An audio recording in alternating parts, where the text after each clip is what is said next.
सास की बीमारी। शादी के ठीक बाद नेहा की सास की तबीयत बहुत खराब हो गई। बताइए क्या हुआ है आपको? बेटे की शादी थी तो थकान हो गई। मौसम बदल रहा है तो जुकाम और बुखार हो गया। ऊपर से बहू के घर का खाना पता नहीं कैसा था कि पेट भी खराब हो गया। खाना तो बहुत बढ़िया था डॉक्टर साहब, सारे रिश्तेदार तारीफ कर रहे थे। रोहित की माँ इतनी कमज़ोर है कि ज़रा से में बीमार पड़ जाती है।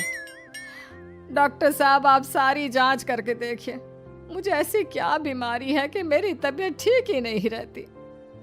फिलहाल तो ज़्यादा कुछ नहीं है, पहले आपके ज़ुकाम बुखार और पेट का इलाज कर लेते हैं, फिर बाकी के टेस्ट करवा लेंगे। अभी आप ये दवाइयाँ ले आइए। पिताजी मैं डॉक्टर साहब को छोड़कर और दवाइयाँ लेकर आता हूँ। माँ जी तो बीमार थी, इसलिए नेहा ने किचन संभाल लिया। माँ जी अब आपकी तबीयत कैसी है? पहले से ठीक है। आप बैठिए, मैं खाना लगाती हूँ। तेरे बाबूजी और रोहित ने खाना खा लिया? रोहित तो टिफिन लेकर ऑफिस गए हैं माँ, और बाबूजी ने खाना खा लिया है। आप शुरू कीजिए। यह क्या, खाने में इतना तेल इतने मसाले? अरे अभी अभी तो तबीयत ठीक हुई है मेरी, तुम क्या मुझे वापस बीमार करना चाहती हो? नहीं माँ जी, ऐसा नहीं है। क्या हुआ? देखो ये बहू ने कैसा खाना बनाया है। खाना तो बहुत ही स्वादिष्ट था। अरे मैं ये खाना खाऊंगी तो बीमार हो जाऊंगी ना। ओह हाँ, बहू को अभी पता नहीं ना तुम्हारे बारे में, रोहित समझा देगा उसे। देख बहू, अच्छे से समझ लेना कि इस घर में कैसा खाना बनता है। हाँ माँ जी, मैं समझ लूँगी, लेकिन अभी आप कुछ तो खा लो। ये खाना खा लूंगी तो कल का खाना खाने के लिए बचूंगी भी नहीं। सास की बातें सुनकर नेहा उदास हो गई। उसने रोहित के घर आती ही उससे माँ जी के खाने के बारे में पूछा। आज माँ जी ने मुझे खाने के लिए बहुत बुरा भला कहा। माँ को मसालेदार और तेल घी वाला खाना सूट नहीं करता, वो बीमार पड़ जाती हैं। ऐसी क्या बीमारी है माँ जी को? पता नहीं, आज तक कई डॉक्टरों को दिखाया, कितने टेस्ट करवाए, लेकिन कोई बीमारी पकड़ में ही नहीं आई। नेहा को कुछ समझ में तो नहीं आया, लेकिन उसने अपनी सास के हिसाब का खाना बनाना सीख लिया। माँ जी आज तो खाना ठीक है ना? खाना तो ठीक है, लेकिन ये मुआ रेडियो क्यों चल रहा है इतनी तेज आवाज में? वो माँ जी मैं अकेले काम करते करते बोर हो रही थी ना, तो टाइम पास करने के लिए चला दिया। तेरे इस टाइम पास के चक्कर में मेरा सर दर्द से फटने लगा है। तेज आवाज से मुझे माइग्रेन हो जाता है। सॉरी माँ जी, मुझे पता नहीं था। तुम्हें जब तक सब पता चलेगा तब तक मैं तो भगवान के पास ही पहुंच जाऊंगी। नहीं नहीं, ऐसा मत कहिए ना माँ जी। अब मैं कहीं भूख से ही ना मर जाऊं। खाना मेरे कमरे में रख दो। बेचारी नेहा, उस दिन उसे बहुत दुख हुआ। नेहा तुम रो क्यों रही हो? आज माँ जी ने मुझे बहुत बुरा भला कहा, मैं तो सिर्फ रेडियो सुन रही थी। ओहो, तुम माँ की बातों का बुरा मत मानो, उन्हें तेज आवाज से सर दर्द होने लगता है, दर्द की वजह से बोल दिया होगा कुछ। लेकिन मुझे तो ये सब पता ही नहीं था ना, इसलिए बाबूजी ने मुझे पहले ही फोन करके सब कुछ बता दिया, और मैं तुम्हारे लिए ये हेडफोन लाया हूँ। अब तुम अपने गाने भी सुन सकती हो और माँ को परेशानी भी नहीं होगी। ये सिर्फ एक बात का हाल है, लेकिन माँ को तो हर चीज से परेशानी है। अब क्या कर सकते हैं, माँ बीमार ही इतनी रहती है। लेकिन माँ को ऐसी कौन सी बीमारी है? तुम्हें बताया तो था, किसी भी डॉक्टर को माँ की बीमारी समझ में नहीं आ रही। अब तुम भी ये सब सोचना छोड़ दो, ये हेडफोन लो और अपने पसंद के गाने सुनो। रोहित के गिफ्ट से नेहा की एक परेशानी तो दूर हो गई, लेकिन उसके मन में कई सवाल खड़े हो गए। आज मैं देर से उठाऊं या तुम जल्दी उठ गई? वो माँ जी को कल रात भर सर दर्द हुआ ना, तो जल्दी उठकर उनकी जगह मैंने पूजा कर दी। अरे वाह, अच्छा अच्छा, हे भगवान, ये किसकी करामत है? ये तो माँ जी की आवाज है। चलो चल के देखते हैं। क्या हुआ माँ? अच्छा, यह घर में गुलाब कौन लाया? मुझे नहीं पता, मैं तो अभी उठा हूँ। माँ जी आप कल रात भर सो नहीं पाई, तो मैंने जल्दी उठकर पूजा पाठ किया। घर में फूल नहीं थे ना, तो मैं बाजार से गुलाब के फूल ले आई।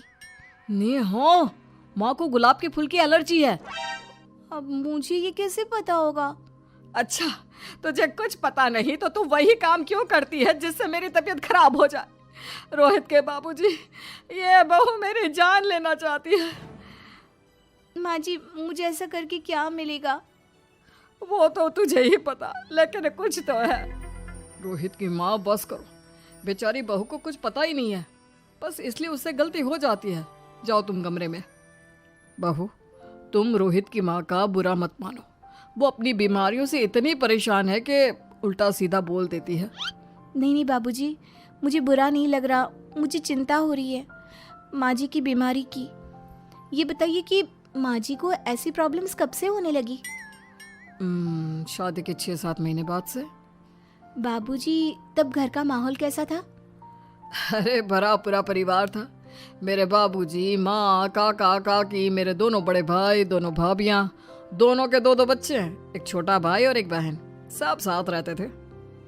इतना बड़ा परिवार? हाँ, मैं जब 10 साल का हुआ ना, तब पापा का ट्रांसफर यहाँ हुआ। उसके पहले तक तो हमारी जॉइंट फैमिली ही थी। और माँ जी किस चीज से बीमार पड़ जाती हैं? जब तेज गर्मी हो, ठंड हो या ज्यादा बरसात हो जाए। जब माँ ज्यादा थक जाए, जैसे दिवाली पर घर की सफाई या कोई फंक्शन हो, या ज्यादा मेहमानों के आने से घर का काम बढ़ जाए। तेज म्यूजिक, तेज लाइट या ऐसे कोई तेज स्मेल आ जाए। तो माँ जी की ये बीमारी ठीक हो सकती है। कैसे? सब पता चल जाएगा। आप कल माँ जी की टेस्ट रिपोर्ट लेने जाने वाले हो ना? हाँ। तो सुनिए क्या करना है। अगले दिन रोहित माँ जी की रिपोर्ट्स लेकर आता है। माँ, बाबूजी, नेहा। अरे क्या हो गया रोहित? माँ जी की रिपोर्ट आ गई है। कुछ सीरियस है क्या? जिसका डर था वही हुआ। अरे गोल गोल बातें मत कर, सीधी तरफ बता बेटा, क्या हुआ है मुझे? माँ, आपकी किडनी, लिवर सब फेल हो गया है। आपका दिल भी कमज़ोर हो गया है। डॉक्टर ने कहा है कि आपके पास सिर्फ 1 महीना बचा है। ये क्या बक रहा है? ऐसा हो ही नहीं सकता। मुझे लग ही नहीं रहा कि मैं इतनी बीमार हूँ। लेकिन माँ जी, रिपोर्ट झूठी तो नहीं हो सकती ना?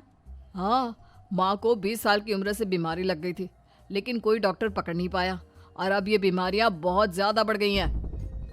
हाँ रोहित की माँ, तुम्हें याद है शादी के 6 महीने बाद से तुम बीमार रहने लगी थी। अरे लेकिन वो अलग था, मुझे ऐसे कोई बीमारी नहीं हो सकती। ये तुम कैसे कह सकती हो माँ? हाँ, तुम उस वक्त बीमार पड़ी थी ना, और अब डॉक्टर भी यही कह रहे हैं, तो सच ही तो होगा। और आप तभी से बीमारी तो रहती आई हैं। अरे लेकिन तब मैं बीमार थी ही नहीं।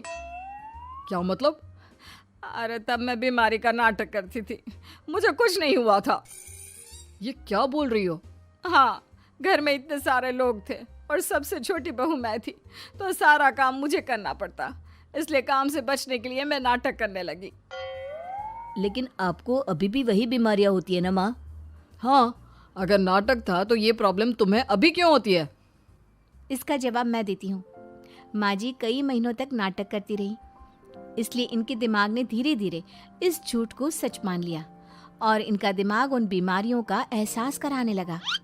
हैं? ऐसे भी होता है क्या? हाँ माँ जी, इसे प्लेसिबो इफेक्ट कहते हैं। जब आप बात बात पर बीमार पड़ने लगी तो मैंने अपने मामा से बात की जो एक साइकोलॉजिस्ट है। उन्होंने बताया मुझे। तो ये रिपोर्ट्स? मैंने झूठी रिपोर्ट बनवाई थी नेहा के कहने पर, ताकि आप सच बताएं। यानी मुझे कुछ नहीं हुआ? नहीं माँ जी, और आपकी इस प्रॉब्लम का भी सोल्यूशन है। हम किसी अच्छे साइकोलॉजिस्ट को दिखाएंगे और आप जल्द ही ठीक हो जाएंगी। वाह बहू, मैंने तुझे इतना भला बुरा कहा और तूने मेरी जिंदगी भर की तकलीफें दूर कर दी। थैंक यू और सॉरी बहू। अरे मुझे भी तो सॉरी कहो, पूरी जिंदगी तुम्हारी सेवा की है, वो भी झूठ मूठ की बीमारी के लिए। हाँ हाँ, आप भी माफ कर दो मुझे, बस सॉरी। तो इस तरह नेहा ने अपनी सास की बीमारी पकड़ भी ली और ठीक भी कर दी।